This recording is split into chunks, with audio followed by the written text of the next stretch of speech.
Shalom. Kita ada di sini di seri khotbah seriuslah dengan Tuhan bagian kedua. Karena waktu ini waktu yang penuh misteri dan tak seorang pun tahu akan hari esok. Saudara pasti semua tahu hari Rabu malam tiba-tiba ada kabar mendadak wali kota Siantar terpilih tiba-tiba pulang. Gempa. Padahal waktu pilkada sehat saya pun ikut mendoakan beliau di gereja GBIS di dekat tempat tinggalnya di daerah Marunda atas atau apa itu, pokoknya di sekitar situ lah. Saya ikut mendoakan sehat, tidak ada masalah. Di hari Rabu kemarin dia dipanggil. Makanya sebelum kita dipanggil kita harus serius dengan Tuhan. Haleluya. Saya ulangi, sebelum kita dipanggil kita pun harus serius dengan Tuhan. Karena kita pasti dipanggil. Betul apa salah? Kita pasti dipanggil. Gak mungkin kita jadi batu. Betul begitu kan? Pasti kita akan pulang ke rahmatullah. Karena itu sebelum kita pulang, seriuslah dengan Tuhan. Matius pasalnya yang ke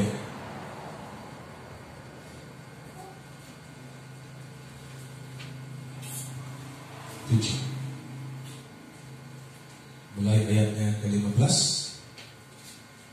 Waspadalah terhadap nabi-nabi palsu yang datang kepadamu dengan menyamar seperti domba,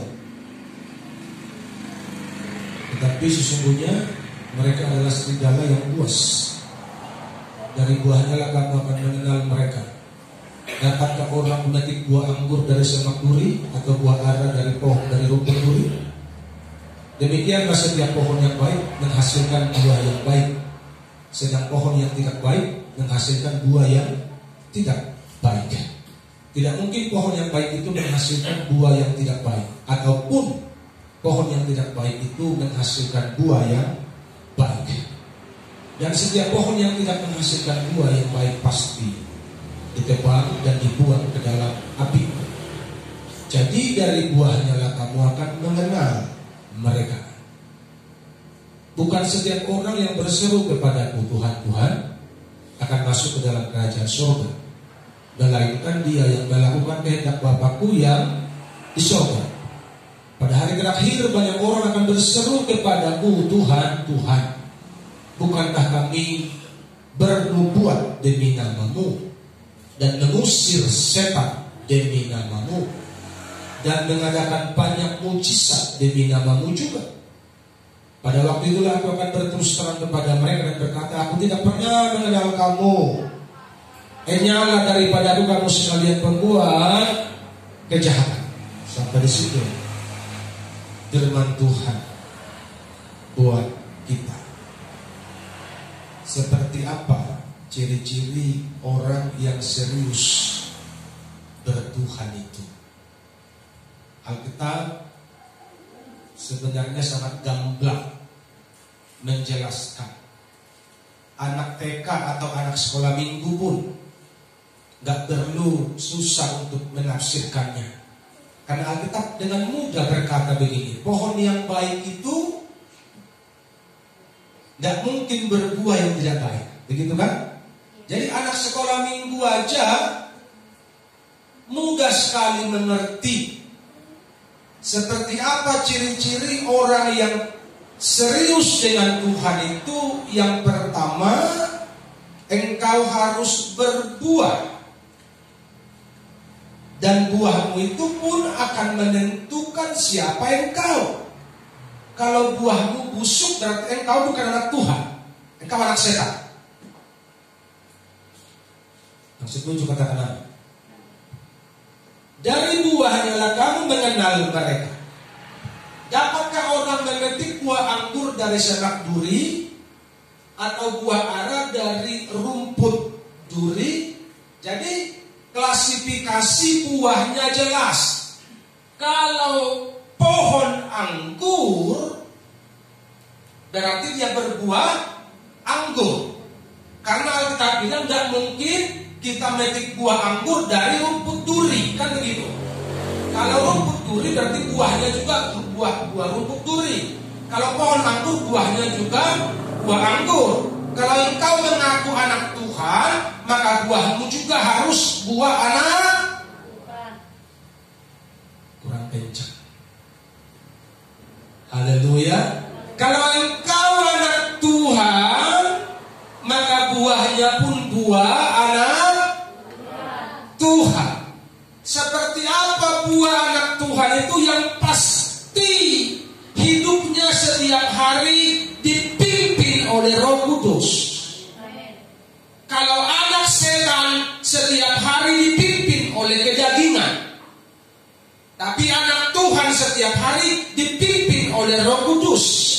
Dan orang yang dipimpin oleh Roh Kudus kesukaannya melakukan kehendak Tuhan. Kesukaannya kebaktian, kesukaannya bersekutu dengan Tuhan, kesukaannya bersalin dan baca Alkitab, renungkannya siang dan malam. Tapi kalau anak setan kesukaannya berantem, ribut, demo, ngomong kotor, ngomongin orang, nyuri barang orang, menipu sana sini, itu kalau ciri-ciri anak setan. Yang lebih berbahaya, mengaku anak Tuhan, perbuatannya perbuatan anak setan. Ini yang bahaya, dan ini sedang terjadi di gereja Tuhan akhir zaman ini. Haleluya. Ini yang berbahaya. Makanya Alkitab bilang serigala berbulu monyet.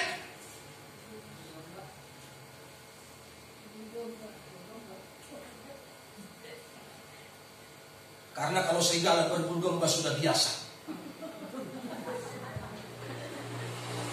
Sekarang serigala berbulu monyet, lompat sana, lompat sini. Di mana ada sembako lompat sana, di mana ada bantuan lompat sana, di mana ada buah apa perbuatan kasih di gereja mana, lompat sana. Makanya serigala berbulu.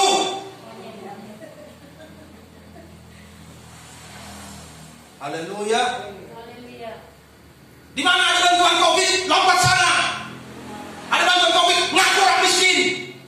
Ada bantuan, ngaku orang miskin. Tapi masih lebih gede. Sini kalian begitu. Haleluya. Janganlah bangga dengan kemiskinan. Haleluya. Karena itu mengecilkan kuasa Tuhan. Itu nggak masalah. Jadi segala berbulu monyet ini banyak sekarang. Lompat sana, lompat sini. Tak jelas apa tujuannya bertuhan. Yang penting perut kenyang. Haleluya. Kalau perut lapar, Tuhan gak baik. Tuhan mah gak adil. Tuhan mah gak sayang sama aku. Karena aku lapar.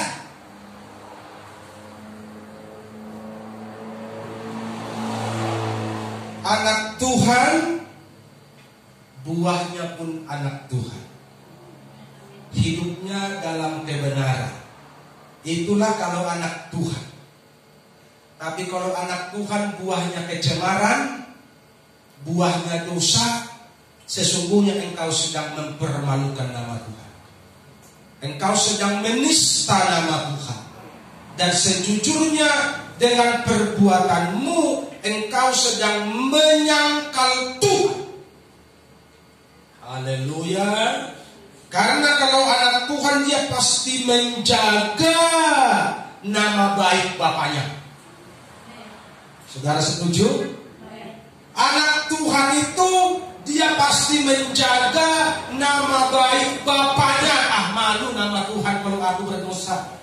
Ah malu nama Tuhan kalau aku cemar. Ah malu nama Tuhan kalau aku bohong melulu. Ah malu nama Tuhan kalau aku menyimpang dari firman Tuhan. Itu kalau anak Tuhan yang betul. Haleluya. Semoga Anda yang hidup dalam dosa sadar hari ini. Karena kebenaran ini sedang ada padamu, disampaikan padamu dan akan menusuk hati.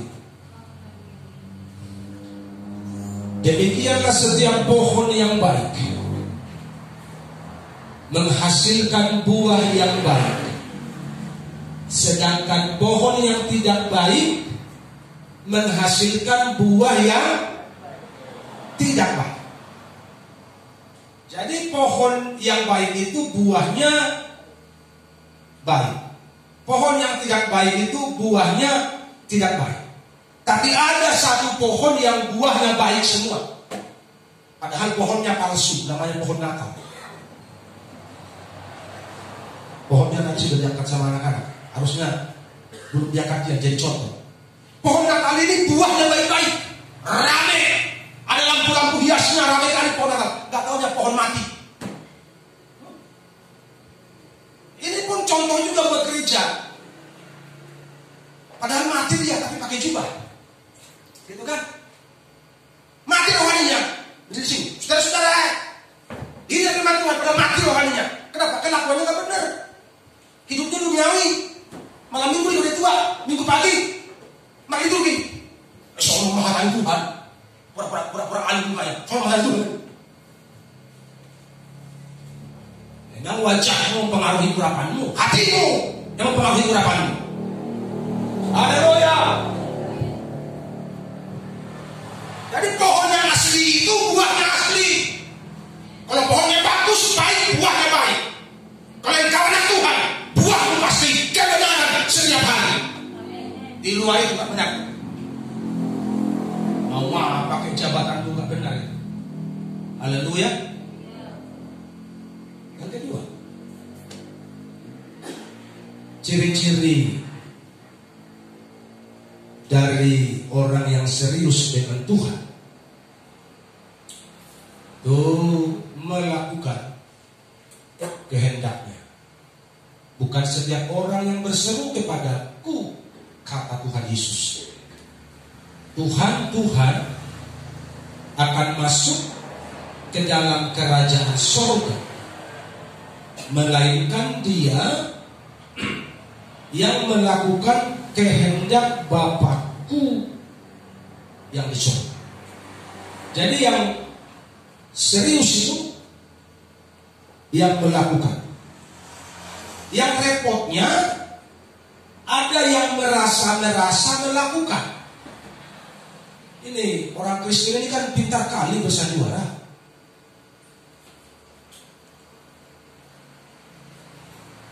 Karena ada di Alkitab seorang murid Tuhan yang pintar sekali bersandiwara. Dan itulah menjadi guru bagi orang-orang Kristen hari ini yang pintar bersandiwara.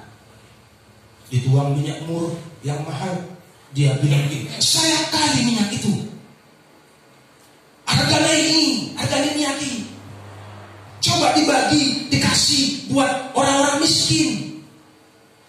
Kan betul begitu kan? Bahasanya itu halim kali, hatinya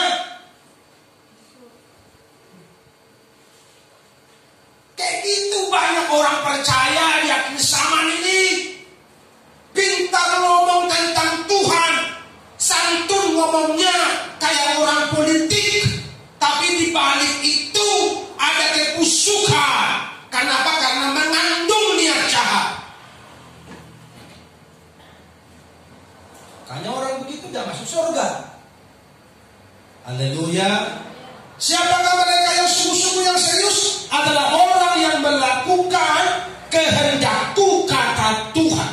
Jadi bukan merasa melakukan. Kenapa mereka merasa melakukan? Karena mereka sudah sekolah Alkitab, sudah sekolah teologi, mereka sudah diangkat, dipilih jadi majelis. Jadi mereka merasa mereka sudah melakukan. Padahal belum tentu. Yang melakukan itu adalah mereka yang melakukan kehendak Bapa.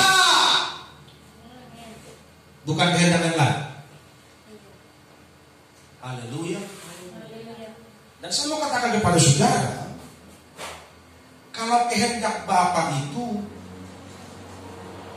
nggak berbeda-beda. Mau di gereja Bethel, di gereja Pentakosta, di gereja KBP, di gereja KPS, di gereja Katolik, yang namanya kalau kehendak Bapa itu satu. Itulah masalah. Tapi kalau kehendak gereja macam-macam. Peraturan Tuhan menjadi dipermudah. Peraturan Tuhan menjadi dipersingkat. Sekarang kita mau ikuti kehendak Tuhan atau kehendak gereja? Kalau kehendak gereja, di gereja kami merokok bisa. Di gereja kami minum tuak oke-oke aja. Siswa kami juga minum tuak, majelis kami juga minum tuak. Itu di gereja kami bisa. Itu kalau peraturan gereja. Boleh kalau di gereja kami. Pendeta kami pun merokoknya. Boleh kalau di gerejamu. Sekarang buka dulu hatimu, buka pikiranmu. Coba bertanya dulu sekali aja. Tanya dulu Tuhan. Tuhan, boleh nggak ini? Haleluya. Jangan-jangan pendetanya pun nggak pernah bertanya sama Tuhan. Coba dulu pendeta yang masih merokok itu tanya dulu. Tuhan, boleh nggak merokok?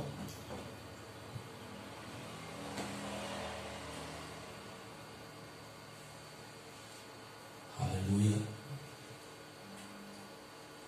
Wah, ajak begitu bertobat, gua hentikan rokok. Belum pendeta tuh, masih jemaat. Begitu bertobat karena gua tahu. Kalau masih begitu belum bertobat, gua hentikan. Kenapa? Karena gua tahu bertobat itu harus sepenuh hati, bukan di mulut doang. Itulah masalah. Di mulut doang itu bersandiwara, main film. Saudara pernah lihat main film kakak adiknya dia. Tapi karena mereka sama-sama aktris, abang mau bilang sama dia, aku cinta padamu. Sama mas, aku juga. Gak taunya abang adik karena main film. Terangnya begitu. Kita pun bisa berperan begitu. Bapak, aku cinta padamu. Hidupnya asal-asalan. Bapak, aku mengasihi engkau. Buat dosa tiap hari. Di sini kadang begitu ya. Gak ada yang ngaku. Haleluya. Hanya kalau bertuhan jangan main-main sama Tuhan. Nanti disentil sama Tuhan. Haleluya. Yang dilakukan itu kehendak Tuhan. Saya ulang. Yang kita harus lakukan itu bukan kehendak kita, bukan kehendak gereja kita, tapi yang harus kita lakukan adalah kehendak Tuhan. Dan kalau kehendak Tuhan itu berarti aturannya Tuhanlah yang kita ikuti. Yang setuju katakan amin. Aturannya Tuhanlah yang harus kita ikuti. Saudara tahu apa aturannya Tuhan? Hendaklah engkau sempurna sama seperti Bapamu sempurna. Itulah aturannya Tuhan. Ku mau sepertimu Yesus, disempurnakan selalu. Katakan amin. Kalau mau ikuti aturannya Tuhan, makanya ada lagunya. Oleh pertolongan Roh Kudus saya ciptakan itu nang Portibion. Saya Manara tahu menang tiap hari. Portibi ini menawarkan keindahan. Selain Manara tidak dari kebenaran. Saya Tonggomos Mutihom Silambi. Artinya engkau harus pegang teguh kebenaran setiap hari. Kalau engkau mau serius dengan Tuhan. Tapi kalau mau main-main dengan Tuhan, ya kompromilah dengan dunia. Tutupilah kepalsuanmu dengan juga-jugamu yang panjang. Tutupilah kepalsuanmu dengan doamu yang panjang-panjang dari A sampai Z. Kau pikir dengan doamu yang panjang-panjang itu langsung alim kau di hadapan Tuhan. Tuhan jadi hakim. Mungkin jemaat yang begini, pintar kali si tua aku berdoa. Majelis kamu mah berdoa jago-jago. Kenapa jago? Ini berdoa panjang kali. Tahu nggak? Doa makan setengah jam. Apa enggak panjang doa makan? Tuhan, kami berdoa begini, ampunilah kami Tuhan, banyak kali dosa kami. Lu doa makan, bukan doa pengampunan dosa. Tapi karena merasa tidak layak, you boleh dengar, tiap ada pesta, Asal doa makan. Selalu mereka berdoa, ampuni kami. Lu doa makan, bukan doa pengampunan dosa. Itulah masalah. Saya berdoa habis makan, Pak Pendeta doa makan waktu anaknya Pastor Tohang menikah. Mau doa ribut kali. Udahlah ya, amin. Kami langsung. Saya.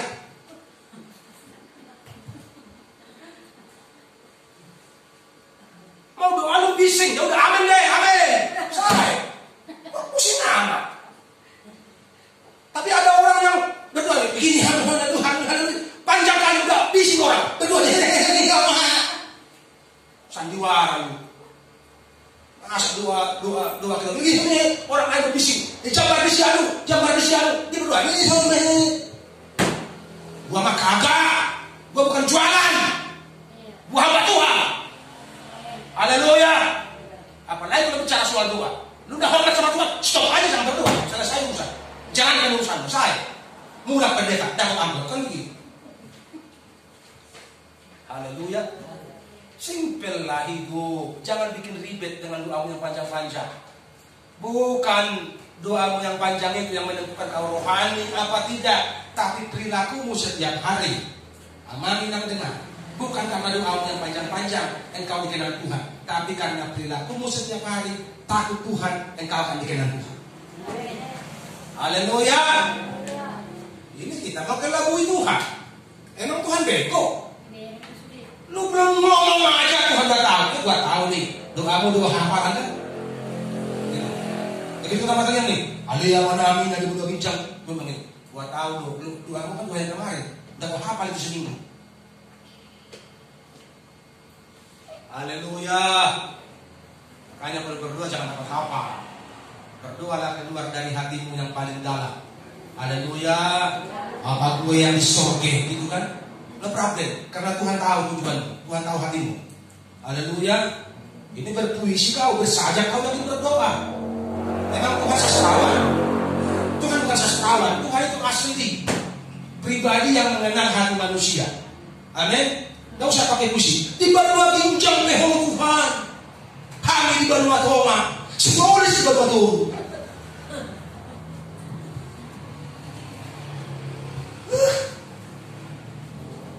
Makanya firman Tuhan bilang, aku muak dengan persembahanmu, kata Tuhan.